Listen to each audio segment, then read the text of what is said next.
for the Champions League via the Europa League Final are Tottenham and Manchester United. Can this be their season's salvation?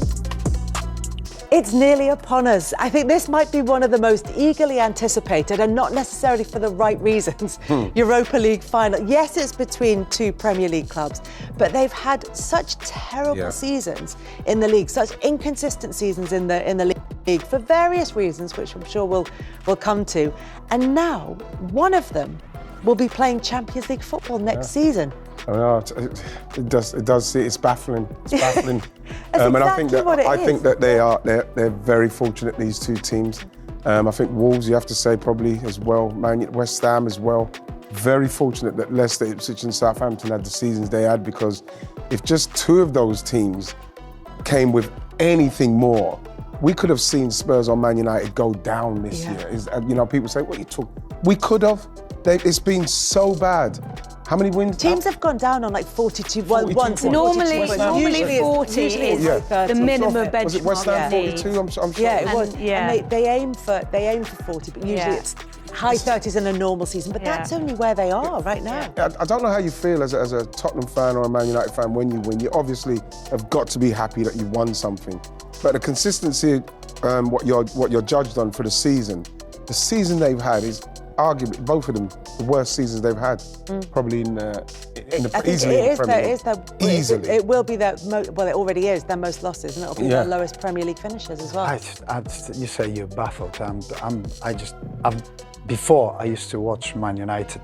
Obviously, I had Berbatov, who played for Man United. I used to watch it. I used to be eager to watch that team. I haven't watched them. There's no excitement about watching them. Obviously, with Tottenham, it's different. I'm well connected with Ange Postecoglou, obviously, to Celtic. I want him to do well, but they've just been awful, both teams. There was nothing. There was so many stories from within the camp, and the issues, obviously the rush through, the bad results, blaming on the players, then the manager, then the board. It's been a mess. But then it can become one of the most successful seasons for both teams. In respect of a trophy. Yes, exactly. But Manchester United have done this when they've had, and look, they haven't had a season like this in the league, but even when they've had poor seasons in the league, they've been able to deliver on a trophy, which has kind of got some managers out of jail. Well, not all managers, because Louis van Gaal was sacked mid press conference pretty much after winning the FA Cup. But this league form, that's appalling. I think the issue will be as well is that in those scenarios, and the case of Ange at Spurs, is it does just feel like whoever wins, it's a plaster that is temporarily covering up a whole ream of issues underneath, whether that's structurally, culturally, recruitment, whatever it may be, coaching. And I think you do see that at both teams. I think maybe for Spurs, this can offer more of a springboard for them, because there's been, the whole conversation, even when Mourinho is there, about the culture of the club and the pressure to win something, and maybe this could turn it for them. But I think with Manchester United, for me, it feels like this wouldn't change anything.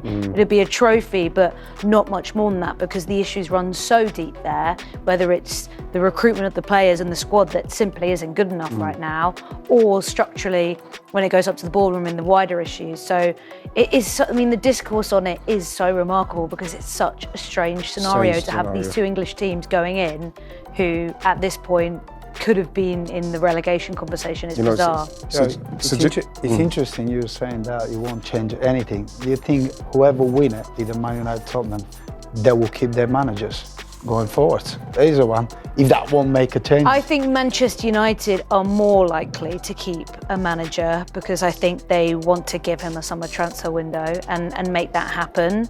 But he already sort of looks like a broken man at this point. Maybe that's why he wanted to come in at the end of the season, and they said, no, start now. Because he maybe saw this coming. Because this is as bad as I've ever seen any Man United team. But the thing with his flow is that he does need the summer. In respect of recruitment, and how much money is he going to get when we know how much they're scrimping and scraping around the place saving money. People are not even, I don't think staff are even being able to go. I think people are paying for the staff to go and watch the game. So you look at it and you do worry for United, because you're thinking, okay, the summer they'll sort it out and they'll buy some players and they'll change this and but you can't even put a marker on that because they constantly complain about not having money now. It's Amarim who's been paying for some of the Exactly. staff to go over with their families to get. Well, certainly helping out in terms of transport and things like that.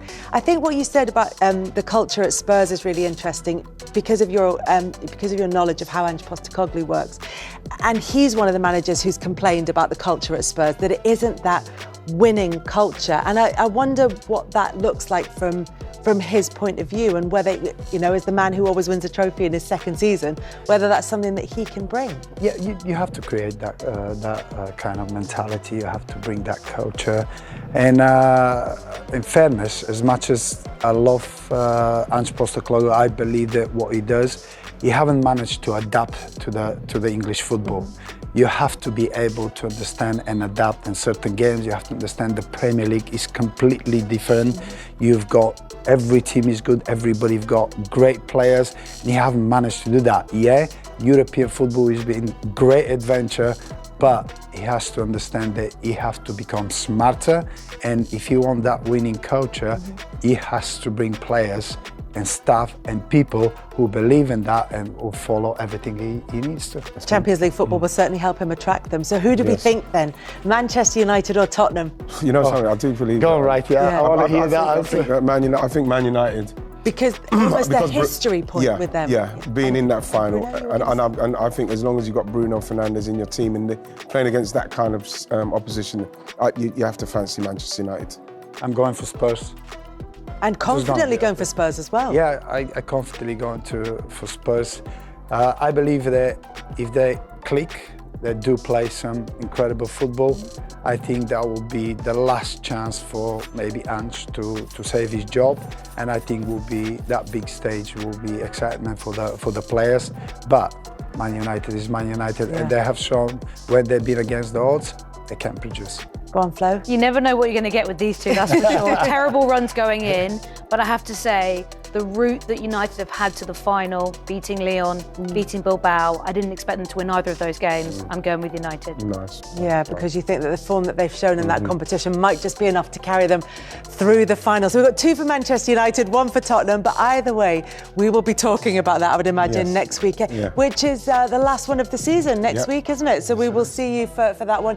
Everything will be wrapped up. All those predictions that we're having to make about who qualifies for the Champions League, it will be done. We'll know who's done it. And we'll be I know we did last year, but it's the final this week, so a quick word on that. Yeah, as it gets nearer, the importance of it for both clubs is just going to really ramp up.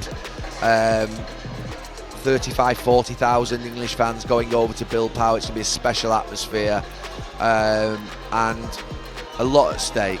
A lot at stake for both managers, for both clubs.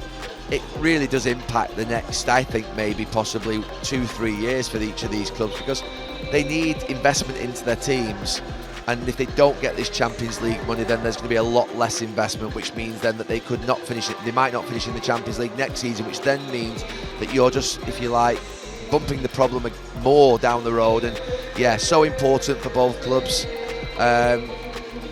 Ange, many saying that no matter what happens, that he may not stay at Spurs. So he said earlier on in the season that he would win silverware in his second season, and he's on the brink of doing so. For Ruben Amorim, to win silverware in his first season at Manchester United and sort of be able to overcome the horrific league form and go into that pre-season with a new group of players, with the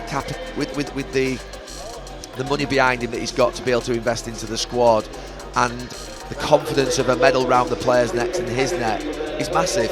So it's huge on Wednesday, and I said from the moment that those two teams went through, I've got a sickly feeling about it. I won't look forward to it on Wednesday, to be honest with you, from a point of view as being a United fan, until it's over and hopefully United have won. But I know Tottenham fans will be thinking very differently.